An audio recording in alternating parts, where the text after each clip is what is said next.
അസ്സലാമു അലൈക്കും, welcome back. അപ്പോൾ ഇന്ന് 10ാമത്തെ നോമ്പിൻ്റെ വിശേഷങ്ങളും കാര്യങ്ങളൊക്കെ ആയിട്ടാണ് വന്നിട്ടുള്ളത്. അപ്പോൾ ഇന്ന് ഗ്രേപ്പ് വെച്ചിട്ട് ജ്യൂസ് അടിച്ചിട്ടുണ്ട്.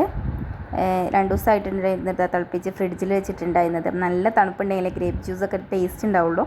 അപ്പോൾ അതുകൊണ്ട് തന്നെ നല്ല തണുപ്പൊക്കെ ആയതിൻ്റെ ശേഷം നമ്മളെടുത്തിട്ട് എന്ത് ചെയ്യുകയാണ്, നല്ല ജ്യൂസ് അടിക്കുകയാണ്. എത്രയോ ദിവസം എൻ്റെ വീട്ടിലായിട്ട് ഉണ്ടായിരുന്നത്. അപ്പോൾ ഇന്ന് ഇക്ക നോമ്പറക്കാൻ വരും, കൂട്ടത്തിൽ ഞാൻ പോകുന്നുണ്ട് ഗൈസ്. അപ്പം അങ്ങനെ നമ്മുടെ ജ്യൂസ് ഇവിടെ റെഡി ആവുന്നുണ്ട്. അപ്പോൾ 10ാമത്തെ നോമ്പൂടെ പറഞ്ഞിട്ട് നമ്മളെന്ത് ചെയ്യും, ഇവിടെ നിന്ന് നേരെ സ്ഥലം വിടും.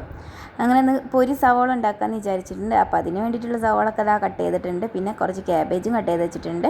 ഇനി നമുക്ക് ഇതിലേക്കുള്ള ചിക്കനും വേവിച്ചെടുക്കാണ്ട് കേട്ടോ. ഒരു സമയം കൊണ്ട് അനിയത്തി ഇതാ നാരങ്ങയൊക്കെ കട്ട് ചെയ്തിട്ട് ലൈം അടിക്കാൻ വേണ്ടിയിട്ട് തയ്യാറാക്കുന്നുണ്ട്. പിന്നെ നമ്മുടെ ഫില്ലിങ്സ് ഒക്കെ റെഡി ആയിട്ടുണ്ട്. അതേപോലെ തന്നെ പൊളിച്ചക്ക് വേണ്ടിയിട്ട് മമ്പയർ ഉപ്പേരി ഉണ്ടാക്കുന്നുണ്ട്. അതേപോലെ ചിക്കൻ കറി ഉണ്ടാക്കുന്നുണ്ട് കേട്ടോ. അങ്ങനെ ചിക്കൻ കറിയൊക്കെ റെഡി ആവാനായിട്ടുണ്ട്. പിന്നെ ഇതിലേക്ക് നമ്മൾ ചിക്കനൂടെ വേവിച്ചിട്ടിട്ടുണ്ട്. അങ്ങനെ നമ്മുടെ സമൂസ ഞാനിവിടെ എന്താ പറയുക കൂട്ടൊക്കെ ഇട്ട് റാപ്പൊക്കെയാണ്.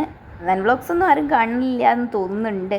കാരണം ഇന്നും ഇങ്ങനെ ആയതുകൊണ്ട് ചടപ്പുണ്ടോ എന്തായെന്ന് നിങ്ങൾക്കറിയില്ല. ആരും ഒന്നും കമൻറ്റോ കാര്യങ്ങളോ ഒന്നും ഇടലില്ല. എന്നാലും നമ്മൾ വ്ളോഗൊക്കെ ഇങ്ങനെ തുടർന്ന് പോകുന്നുണ്ട് കേട്ടോ. കാണുന്നവർക്ക് കാണാം, കാണാത്തവർക്ക് കാണണ്ട. എന്താ അപ്പം നമ്മൾ ചെയ്യണേ, ആരും പിടിച്ചിരുത്തി കാണിക്കാനൊന്നും പറ്റത്തില്ലല്ലോ ഗൈസ്. അങ്ങനെ നമ്മുടെ സമൂസൊക്കെ ഇവിടെ റെഡി ആയിട്ടുണ്ട്. ഇനി പൊരിക്കാനുണ്ട്. പിന്നെ ലൈമും ഇവിടെ റെഡി ആവുന്നുണ്ട്. ഷെസൂട്ടൻ വന്നിട്ട് ഇതാ കട്ട് ചക്കൊക്കെ കഴിക്കുന്നുണ്ട് കേട്ടോ. നമുക്ക് അടുത്ത വീട്ടിൽ നിന്ന് ചക്ക കൊണ്ട് തന്നായിരുന്നു. അപ്പോൾ അവന് നല്ല നെളിയിൽ ചക്കൊക്കെ എടുത്ത് കഴിക്കുന്നുണ്ട്. ഇനി നമുക്ക് സമൂസ പൊരിക്കാനുണ്ട് ഗൈസ്. അങ്ങനെ സമൂസ പൊരിക്കലൊക്കെ ഇവിടെ സ്റ്റാർട്ടാക്കിയിട്ടുണ്ട്. പിന്നെ ഒരു കാര്യം, ഇന്ന് സമൂസ പൊരിച്ചപ്പോൾ മാത്രം എൻ്റെ കൈ പൊള്ളിയിട്ടില്ല ഗൈസ്, അത് വേറെ കേട്ടോ. അങ്ങനെ സമൂസയൊക്കെ എണ്ണയിൽ കിടന്ന് വെന്ത് ഇനി നമുക്ക് മറ്റൊരു ഭാഗത്തേക്ക് മറിച്ചിട്ട് വേവിക്കാം. അങ്ങനെ സമൂസ കുട്ടന്മാരൊക്കെ എണ്ണയിൽ കിടന്ന് നല്ല മുരിഞ്ഞ് ക്രിസ്പി ആവുന്നുണ്ട്. അങ്ങനെ നോമ്പ് പറഞ്ഞിട്ടൊന്ന് പോകണമല്ലോ, അതാലേക്കുമ്പം വേറൊരു പേടിയും ബേജാറൊക്കെ കുറേ ദിവസമായി ഉണ്ടായിരുന്നു. വന്നിട്ട് 10-15 ദിവസമായി. എന്തായാലും പോയല്ലേ പറ്റുള്ളൂ, സാരമില്ല. ഇക്ക പറഞ്ഞായിരുന്നു നിങ്ങൾ നോർമലി എന്താണ് ഉണ്ടാക്കുന്നത് അത് മതി, കുറേ കൂടുതലും വാരി വലിച്ചൊന്നും വാങ്ങിച്ചിട്ട് വെറുതെ ഉണ്ടാക്കാൻ നിൽക്കണ്ട, ഞാനൊന്നും കഴിക്കില്ല എന്ന് പറഞ്ഞാൽ. അതുകൊണ്ട് നമ്മൾ ഒരൈറ്റം മാത്രം ഉണ്ടാക്കിയിട്ടുണ്ടായിരുന്നുള്ളൂ. ഉണ്ടാക്കിയതല്ല കേട്ടോ, നമ്മൾ പുറത്തുനിന്ന് ഓർഡർ ചെയ്തതാണ്. അങ്ങനെ നമ്മുടെ വത്തക്കൊക്കെ കട്ട് ചെയ്യുന്നുണ്ട്. ഫ്രൂട്ട്സൊക്കെ ഉണ്ടായിരുന്നു കേട്ടോ. അപ്പോൾ അതൊക്കെ കട്ട് ചെയ്യാനൊക്കെ ഉണ്ട്. നമ്മുടെ സമൂസ പൊരിക്കലൊക്കെ ഇവിടെ കഴിഞ്ഞിട്ടുണ്ട്. പിന്നെ ദാ അനിയത്തി ഫ്രൂട്ട്സൊക്കെ കട്ട് ചെയ്യുന്നുണ്ട്. മുസമ്പിയും ആപ്പിളും മുന്തിരിയും ഒക്കെ ഉണ്ടായിരുന്നു കേട്ടോ. കട്ടിങ്ങൊക്കെ ഇവിടെ നല്ല അടിപൊളിയായിട്ടൊക്കെ നടക്കുന്നുണ്ട്. പിന്നെ നമ്മുടെ മുൻപുള്ള വ്ളോഗ്സൊക്കെയാർക്കെങ്കിലും കാണാൻ താല്പര്യം ഉണ്ടെന്നുണ്ടെങ്കിൽ നമ്മുടെ ചാനലിലൊന്ന് കയറിയിട്ട് എന്ത് ചെയ്യുക, കാണുക. ഇഷ്ടമായാൽ ലൈക്ക് ചെയ്യുക, ഷെയർ ചെയ്യുക, സബ്സ്ക്രൈബ് ചെയ്യുക, അതൊന്നും മറക്കണ്ട കേട്ടോ. പിന്നെ ആപ്പിൾസൊക്കെ കട്ട് ചെയ്യണം. ആപ്പിൾ കട്ട് ചെയ്യുമ്പോൾ ചെറിയ കൈ ഇങ്ങനെ വരുന്നുണ്ടല്ലോ, ഉണ്ട് ടാപ്പൂൻ്റെ കേട്ടോ. ടാപ്പുക്ക് ആപ്പിൾ വേണമെന്ന് പറഞ്ഞിട്ട് തിരക്കൂടി ആപ്പിൾ കഷ്ണം എടുത്ത് കൊടുത്തപ്പോൾ എനിക്ക് എന്ത് ചെയ്യണം, കട്ട് ചെയ്യാത്ത വലിയ ആപ്പിൾ തന്നെ വേണമെന്ന് പറഞ്ഞ് അങ്ങനെ ഞാൻ അനിയത്തി വേറൊരു പീസ് എടുത്ത് കൊടുത്ത്. പക്ഷേ അവനക്കതും പറ്റിയിട്ടുണ്ടായിരുന്നില്ല. 2 പീസ് വേണമെന്ന് പറഞ്ഞ് ഒന്ന് കഴിച്ചിട്ട് ഒന്ന് തരാമെന്ന് പറഞ്ഞ് അവനും വാശി എനിക്കും വാശി. അങ്ങനെ അവസാനം എന്ത് ചെയ്തു, മോനെ ആപ്പിൾ എടുത്തിട്ട് എറിഞ്ഞു ഗൈസ്. സാരമില്ല, കുട്ടികളെ വാശിക്കൊന്നും എന്താ പറയുക, നമ്മൾ നിന്ന് കൊടുക്കാൻ പാടില്ല. എന്നാലും പാവല്ലേ വിചാരിച്ച് പിന്നെയും ഞാൻ കൊടുത്തു. പക്ഷെ അവനത് വാങ്ങാൻ കൂട്ടാക്കിയില്ല ഗൈസ്. അങ്ങനെ ഞാനൊരു ഓറഞ്ച് കൊടുത്തു നോക്കി അവന്.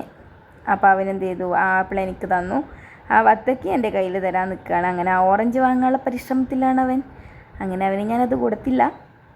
പിന്നെ നമ്മളെ ഗ്രേപ്പൊക്കെ വെള്ളത്തിലിട്ട് വെച്ചിട്ടുണ്ട്. എമ്മിലൊക്കെ നല്ല വിഷമടിച്ചിട്ടുണ്ട്. അതൊക്കെ ഒന്ന് റിമൂവ് ആവാൻ വേണ്ടിയിട്ടാണ്. അതിൻ്റെ ഇടയിൽ അവൻ്റെ അബ്ബ വന്ന് ഓടിപ്പോയി വാതിലും തുറന്ന് അവനെ അബ്ബൻ്റെ മുഖത്തേക്ക് ഒരൊറ്റ കയറ്റായിരുന്നു.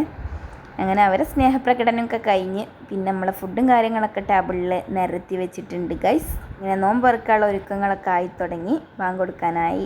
വത്തക്കയും ജ്യൂസും ലൈമും പിന്നെ ഒരു സർബത്ത് കായിൻ്റെ സ്കോഷ് വെച്ചിട്ടുണ്ടാക്കിയിട്ടുള്ള എന്താ പറയുക ഒരു സർബത്തും ഉണ്ടായിരുന്നു കേട്ടോ. അങ്ങനെ നോമ്പൊക്കെ പറഞ്ഞൊക്കെ കഴിഞ്ഞ് സ്കാരും കാര്യങ്ങളൊക്കെ കഴിഞ്ഞ് ഇത് കുഴിമന്തിയാണ് നമ്മൾ ഓർഡർ ചെയ്തിരുന്നത്. അപ്പോൾ അതൊക്കെ പാത്രത്തിലൊക്കെ ആക്കുകയാണ്. പിന്നെ കുഴിമന്തിയും കാര്യങ്ങളൊക്കെ ഫുഡൊക്കെ കഴിച്ച് വല്ലാണ്ട് വീഡിയോ ഒന്നും എടുക്കാൻ പറ്റിയിട്ടുണ്ടായിരുന്നില്ല. ഫുള്ള് ബിസിയൊക്കെ ആയിരുന്നു കേട്ടോ. അപ്പോൾ ഉള്ളതുകൊണ്ട് വെച്ചിട്ടാണ്ട് അഡ്ജസ്റ്റ് ആക്കിയതാണ്. പിന്നെ കുഴിമന്തിക്ക് അൽഫാമായിരുന്നു നമ്മൾ ഓർഡർ ചെയ്തിട്ടുണ്ടായിരുന്നത്. അങ്ങനെ അൽഫാമും പാത്രത്തിലാക്കി. ഇതൊക്കെ കഴിച്ച് കഴിഞ്ഞിട്ട് പോണ്ടേന്ന് ആലോചിക്കുമ്പോൾ മനസ്സിനൊരു പിടച്ചിലാണ്. എന്നാലും സാരമില്ല. അങ്ങനെ ഫുഡ് കഴിക്കലൊക്കെ കഴിഞ്ഞ് അൽഹംദുലില്ലാ 10ാമത്തെ നോമ്പും കഴിഞ്ഞ് ഇനി പോകാനുള്ള സമയമൊക്കെ ആയിട്ട് തുടങ്ങിയിട്ടുണ്ട്. അപ്പം നാളെ മുതലുള്ള വീഡിയോ ഇൻഷാ അല്ലാഹ് ഇക്കാൻ്റെ വീട്ടിലായിരിക്കും. അതുവരെ take care, bye, thank U.